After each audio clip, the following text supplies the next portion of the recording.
प्यारे दोस्तों, जब एक गैर मुसलमान होकर मक्का शरीफ में गया, फिर उसके साथ क्या हुआ, इस वाक़े को मुकम्मल जानने के लिए पूरे वीडियो को आखिर तक जरूर देखिएगा। तो चलिए शुरू करते हैं आज की ये वीडियो।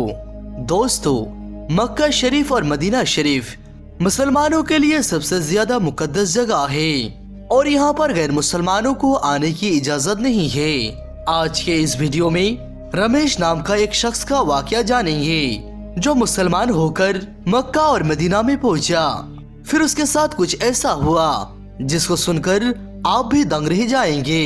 दोस्तों, मक्का और मदीना मुसलमानों के लिए दुनिया की सबसे पाक और साफ जगह मानी जाती है। मक्का और मदीना को जन्नत की दरवाजा भी कहा गया है, इसीलिए हर मुसलमान अपनी जिंदगी में एक बार जरूर मक्का शरीफ और मदीना शरीफ जाने की ख्वाहिश रखता है और वहां जाकर हज अदा करना चाहता है, क्योंकि ये वही जगह है जहां से इस्लाम की शुरुआत हुई थी। इसी वजह से हर साल लाखों मुसलमान अपने रब को राजी करने और अपने गुनाह से माफी मांगने के लिए यहाँ पर आते हैं। लेकिन जैसे कि आप सब लोग जानते हैं कि मक्का शरीफ और मदीना शरीफ में सिर्फ मुसलमानों को ही जाने की इजाजत है, यानी कि यहाँ पर गैर मुसलमानों का जाना सख्त मना है। मतलब कि मक्का और मदीना की हुदूद में मुसलमानों के अलावा और अलग कोई धर्म का लोग नहीं जा सकता है। किसी दूसरे धर्म का कोई भी शख्स यहाँ पर नहीं जा सकता है। और यही वो बात है जो इस जगह को लेकर लोगों के दिलों में और भी ज्यादा उत्सुकता पैदा कर देती है। ऐसी बात को देखते हुए कुछ लोगों का यह भी कहना है कि मक्का और मदीना में कुछ ऐसा वैसा गलत काम होता है। शायद मक्का में कुछ ऐसी चीज रखी गई है जिसे मुसलमान दुनिया के दूसरे धर्म के लोगों से छुपाती है। लेकिन हम आपको बता दें कि दुनिया के सबसे पाक और साफ जगह है, इसीलिए यहाँ पर कुछ गलत होना तो दूर, यहाँ पर कोई गलत काम करने के बारे में सोच भी नहीं सकता है। यहाँ सिर्फ और सिर्फ सच्चे दिल में अल्लाह ताला का इबादत की जाती है और अपने अपने गुनाहों की माफी मांगी जाती है।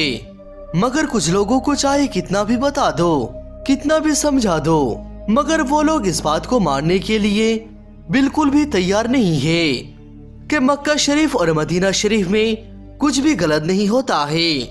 इसीलिए फिर वो कुछ गलत तरीके से मक्का शरीफ और मदीना शरीफ में जाने की कोशिश करते हैं और कोई ना कोई गलत रास्ता इख्तियार करके वो मक्का और मदीने में घुसने की कोशिश करते हैं। लेकिन ऐसे लोगों को ये नहीं भूलना चाहिए कि इस्लाम अल्लाह का पसंदीदा दीन और मजहब है और मक्का और मदीना में जो भी निजाम बने हुए हैं वो सब कुछ अल्लाह ताला के हुक्म से ही है। इसीलिए जो लोग गलत तरीकों से मक्का और मदीने में जाने की कोशिश करते हैं, अल्लाह ताला उन्हें कभी भी कामयाब नहीं होने देता है। लेकिन अल्लाह की रहमत तो देखिए कि यहाँ पर जिस किसी भी शख्स ने गलत इरादे से नापाक मन को लेकर इस जगह पर जाने की कोशिश की है तो वो कभी भी काबा की इमारत के करीब भी नहीं पहुंच पाया। अब इस तरह के लोगों को या पुलिस पकड़ लेती है या फिर कुदरत इस हिसाब को खुद करती है। ऐसे में अब हम आपको हिंदुस्तान के केरला में रहने वाले एक ऐसे शख्स के बारे में बताने वाले हैं जिसे सुनकर आपको इस मजहब की खूबसूरती का अंदाज लग जाएगा। केरला में रहने वाला एक शख्स जिसका नाम रमेश था, वह सऊदी अरब के रियाद शहर में काम करता था और वहां अपना दोस्त सिद्दीकी के साथ रहता था। अपने मुस्लिम दोस्त के साथ मुस्लिम मुल्क में रहने की वजह से रमेश इस्लाम की तरफ बहुत ही ज्यादा माइल हो गया था। जब वो इस्लाम मजहब और हमारे पैगंबर की बताई हुई रास्ते पर बहुत ही ज्यादा आकर्षित हो गया तो उसे मुस्लिम लोगों का कल्चर बहुत ही ज्यादा पसंद आने लगा। ऐसे में आप कह लीजिए कि वो दिल से इस्लाम कबूल कर चुका था।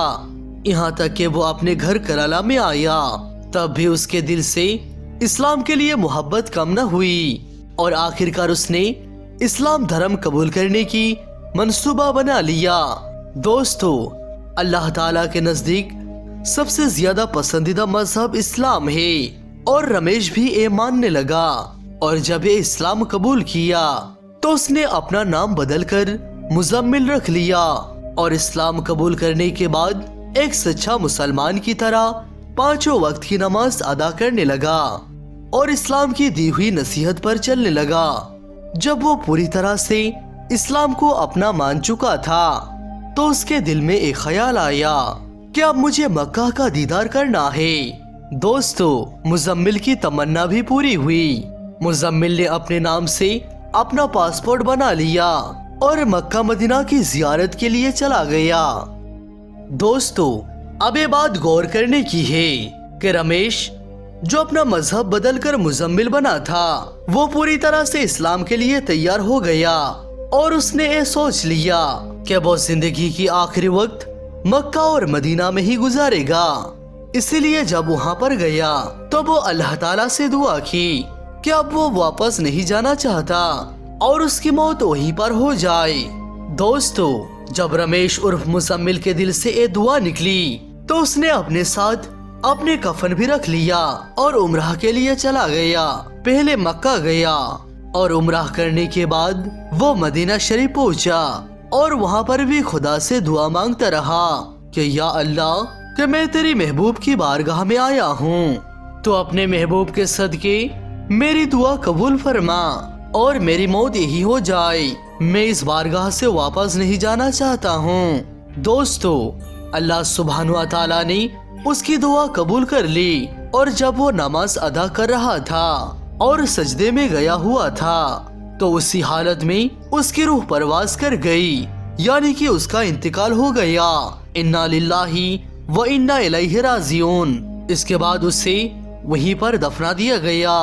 اب آپ خود ہی سوچ لیجئے کہ ایک غیر مسلمان جو بچپن سے ہی غیر مسلمان تھا، لیکن اس اسلام دھرم کی خوبصورتی نے اسے ایسا مسلمان بنا دیا کہ وہ اپنی آخری سانس بھی مکہ جیسی پاک جگہ پر ہی لینا چاہتا تھا، اور اللہ سبحانہ و تعالیٰ نے اس کی یہ آخری خواہش بھی قبول کر لی، اور اس کی یہ خواہش اللہ تعالیٰ نے پوری بھی کی۔ اس سے یہ بات واضح ہوتی ہے کہ اللہ اپنے بندوں سے بے پناہ محبت کرتا ہے اور اسے محروم نہیں رکھتا۔ تبھی تو اللہ تعالیٰ نے رمیش عرف مزمل کی خواہش پوری کی اور دنیا کے سامنے مثال قائم کر دی۔ دوستو، اگر آپ سچے دل سے اللہ سبحانہ تعالیٰ سے کچھ بھی مانگتے ہیں تو اللہ تعالیٰ آپ کی دعا ضرور قبول کرتا ہے اور وہ چیز آپ کو عطا کر دیتا ہے، لیکن آپ کو اللہ تعالیٰ پر پورا یقین ہونا چاہیے۔ دوستو، اللہ نے سچے مسلمان کی یہی پہچان بتائی ہے کہ وہ اپنی ایمان کا پکا ہو اور اسلام دھرم کو دل سے قبول کر لے۔ بس یہی چیز رمیش نے بھی کی۔ اس کے دل میں اسلام کے لیے کوئی خیانت نہیں تھا، اس لیے خدا نے اس کی دعا قبول کر لی۔ آخر میں اللہ تعالیٰ سے دعا ہے، یا پروردگار، تو ہمیں بھی اپنے پیارے حبیب صلی اللہ تعالیٰ علیہ وسلم کی روضہ مبارک زیارت کرنے کی توفیق عطا فرما، اور ہماری موت مدینہ شریف میں لکھ دے، اور ہمارے نصیب میں جنت البقیع میں دفن ہونا لکھ دے۔ آمین ثم آمین۔